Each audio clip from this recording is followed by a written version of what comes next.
going to be in trouble. I know that. Yeah. Debbie Lowe, our in-studio guest. When we come back, a very interesting story involving Jonelle Tolbert, who attends York University, a classy athlete studying sociology, an outstanding football player too, and his plans, his aspirations to play in the Canadian Football League. And if the name Tolbert sounds familiar, it is, and it should be, because he is the son of Emmanuel Tolbert, played with the Argonauts back in the 80s, and has a Grey Cup ring, leading the Argos to that big victory in those days. So Jonelle Tolbert will join us. It's Sunday morning. I'm David Grossman, and this is The Fan 590. Welcome back to The Fan 590. 8:42 on this beautiful Sunday morning. And something I don't have in common with a certain quarterback with the Minnesota Vikings. No, I don't send pictures. Dan Riccio and Josh Goldsmith, our production team, doing a superb job as they usually are. What Dan doesn't know, while Josh is taking it easy, is that Halloween is in 2 weeks and he's all dressed up today. I can't... you're not dressed up. That's how you look. All right, there goes my microphone. In studio, Debbie Lowe, President, Chief Executive Officer of Canadian Sports Centre Ontario, and what that means is amateur sport and international and success, etc. And Debbie, all this means money, right? Absolutely, yeah. You can't go anywhere without money in amateur sport. We do need funding to get our athletes there, and I guess one of the things that happened in our province in 2007 was the Quest for Gold lottery. So that was a lottery that the Ontario Lottery Corporation injected $10 million a year to enhance excellence in sports. So a lot of that went to an athlete assistance program, a provincial carding system, as well as enhanced coaching and training and competitions, which fell through us. I just hope 9.5 didn't go to salaries. 9.5 did not go to salaries. It all goes directly to athletes and programs.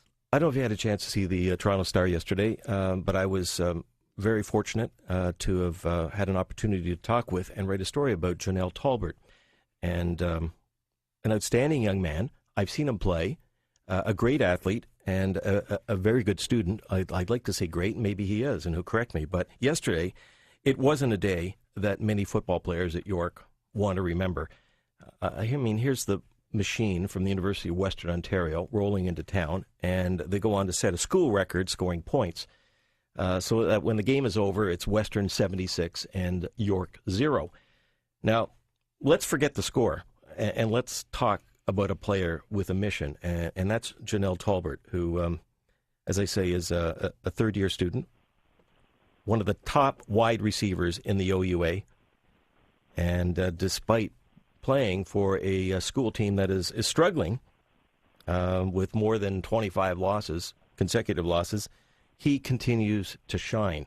And we're just thrilled that he has taken a couple of minutes, a classy guy, to come on the morning after his team gets waxed, or beaten, or defeated, or lose, or whatever word you want to use. Jonelle, good morning, sir.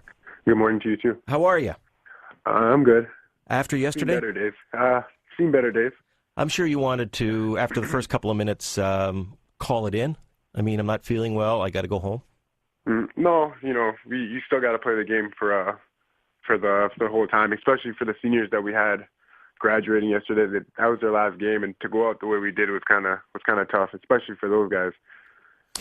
You talked with me on the phone the other day, and what I got out of that, a lot of things. One of them was the fact that you're not a quitter. Mm-hmm. I mean, you're in it for the whole game, and it's not only for yourself, but it's for your teammates. Yes, sir. And if you had a chance to make a tackle that could end up with you getting hurt, you would do that to help one of your teammates out. Yeah, I would. I mean, I think my teammates would do that for me. They'd do it for our team. So, it's only right that I do it for them. They must have done a good job on you because you only had 2 catches for 25 yards in that loss. What lies ahead for you? Are you returning next year to York? Is there a possibility you go CFL? I haven't really thought about it. I mean, the possibility of going to CFL would be great. I know, I've got some interest from a couple teams, but if it doesn't happen for me, then I will be back at York next year, yes. Jonelle, what word best describes how you feel? I mean, these days. I mean, part of me says pleasure, part of me says pain, part of me says struggle. What word best suits you? Oh man, I think it's just been a learning experience. I don't know if I can put one word on it. I definitely believe that, like, yeah, we're going through a struggle right now, and it's been tough, but I think there's better days ahead. And I think with the new coaches that we have, they're out recruiting hard every day, and I think next year we'll definitely start to see a different York on the field. Well, the team that's there now, a lot of it was inherited. I mean, you've got two you got a lot of very good coaches. The names that come to mind for me are names like Craney and Faulds, and you can't go wrong with them. And success just doesn't happen overnight. It does take a little bit of time. You can see what's happening with that other school down the street. Yes, sir. University of Toronto. I mean, they're coming close and close. In your case, your dad, your father, Emmanuel, he played for the Argos. He was on that '83 Grey Cup team. Is it family genes, or I mean, how hard have you worked to turn out as good as you are as an athlete? Well, I always kind of like played football, but I never really took it seriously until my senior year of high school. Really, that's when, because before that I was a basketball player, and once I started playing in high school, I just got like hooked on the game, and I just couldn't put a football down. But my dad's always kind of like tried to lean me towards playing football since I was born. So yeah, I don't know. I put a lot of hard work to get to where I am right now, and to be at this point. Definitely. You came out of St. Martin's Secondary School in Mississauga. It's not one of the powerhouse football teams. No, it's not. I mean, I think you only had 1 year there, and you were an all-star, and they're struggling as a Tier 2 team this year. But I do understand that any one of several universities in this country wanted to have Jonelle Tolbert play football for them. Why did you end up picking York? When I was coming out of high school my senior year, I was faced with a situation with my grandmother that she was sick with kidney failure. And I had a lot of school offers from other schools across Canada. And I was just faced with the situation, do I go away to school and leave my home and my family that kind of needs me at this time, because we didn't know what was going on with my grandma, if she would even live. So I just basically said, you know what, I'll give up going out of province, and I'll just stay close to home because my family needs me. And I feel like, my grandma sacrificed so much for me, so I might as well just do the same thing for her because she's given me so much in my time here on this earth. So it's only right that I could make that small sacrifice for her. You don't really hear, Debbie, I mean, you're in awe as I am, too. You don't really hear young athletes talk that way about family, it's usually themselves and where they go. And we certainly hope, Jonelle, that your grandmother's coping with these health setbacks. And yeah, she's a fighter. Yeah, and it sounds like you are too. But I'm also told that she just admires you as a grandson and as as a football player as well. Mm-hmm. How much really of an inspiration has she been to you? And tell us a bit. Does she get on your back when you have a lousy game too? Oh, yeah, when she can catch the games on like the internet or anything, and I come home and she'll ask me about this play or. If she sees the score on TV, she's like, "Oh, what happened today?" And I'm like, "Well, it's one of those days." And she'll get on me a little bit. Did she get on you about yesterday? Yeah, she did a little bit, but she knew that Western's the number 3 team in the country, so she kind of knew it was going to be a tough game for us. Did you tell her it was close? No, I didn't lie to her because she saw on the TV. Yeah, it must have been very tough for anybody to wonder whether or not the numbers were accidentally misinterpreted or whatever. Yeah. It's been a rough couple of years for you at York University. Mm-hmm. Has there been a game that really stands out in your mind, one where Jonelle Tolbert can walk around and say, "Look what I did today"? I maybe have to go back to my first year there, and we were playing UFT, and it was on national TV, and it was at this point in the game, it was a close game, and I actually caught my first CIF touchdown in that game, and not play, and basically put the game away for us to win. I think that maybe that was the second last win York has had there was that game. So that was pretty memorable for me. You talk about being a basketball player, and then how did you switch into football? Was it because of Dad, or did you really deep down think, you know what, I'm not going to be like my father, I should probably try another sport?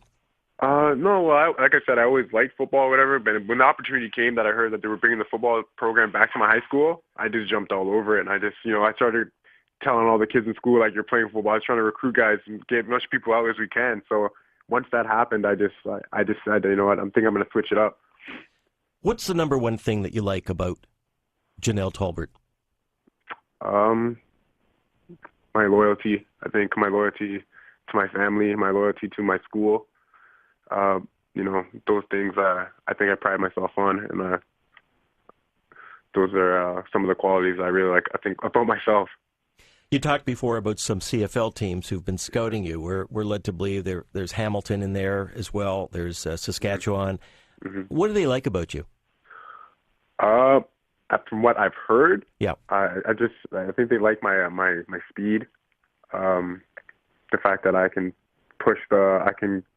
be a deep threat down the field, and I think my hands are some of the assets I think they really admire about me. I remember watching a high school player in the Toronto area. He went on to the University of Windsor, and then somehow he ended up in the CFL, only because he's very good. Last name was Franklin. R.J. Franklin, yeah. Yep. You're very similar to him. Really? Anybody ever tell you that? No. Yeah, you got a lot of speed, a lot of talent. You seem to find the hole, and I could see you doing well in the CFL. Let's go beyond that. 5-10 years from now, what's Jonelle Tolbert going to be doing? Hopefully, I really like kids, so hopefully I'll be like a teacher, a high school teacher, maybe coaching too at the same time, because I really like to get back involved with football after I'm done playing. So yeah, those are probably some of the goals I have set for myself 5-10 years from now. What are you going to coach? Football? Where? Yeah, definitely. Not rugby? No, I never played rugby, so no. What do you think of rugby? It's a good sport. I watch our women's team at our school, and it's good. All right. I can't convince you either. I think the sport is brutal. I mean, I don't know. Have you ever played it, David? No, I didn't play it. I just watched it for 5 minutes and then I turned my head because I just saw. I mean, a regular game takes another 3 hours because they take everybody off. You know, they're all injured and they're bleeding and all that type of stuff. That's not true. Well, look at football. I mean, you wear padding, right, Jonelle? Yes, sir. Very few get hurt in football these days. Very few get hurt in rugby. All right. I'm not going to win this argument. No, I know that. Jonelle, you're a pleasure to talk to. As I said before, you're an outstanding athlete, and the inspiration you get from your family, your parents, and your dad, of course, as an athlete and a former pro. And I got to tell you something. You got to listen to your grandma even more. Yeah, I do. You're very, very lucky to have somebody like that who is so sincere and so much cares about her grandchildren. And in your case, it comes across very clearly that the situation is the same with you about her. So good luck to you. Oh, hold on just a sec. Debbie? No, Jonelle, just outstanding individual, just listening to you today. And I think whatever you decide to do, you're going to be a huge success. Thank you very much. All the best to you. And give me a call when York wins a game, okay? All right. Hope it's very soon. I hope it will be, too. Thanks for joining us. Jonelle Tolbert, a classy young man and a very, very talented football player at York University studying sociology. And you heard him. He wants to be a high school teacher, and I'm sure he'll be a very, very good one, also a coach. And we hope York does win a game. Do you think they'll turn it around? I hope they do.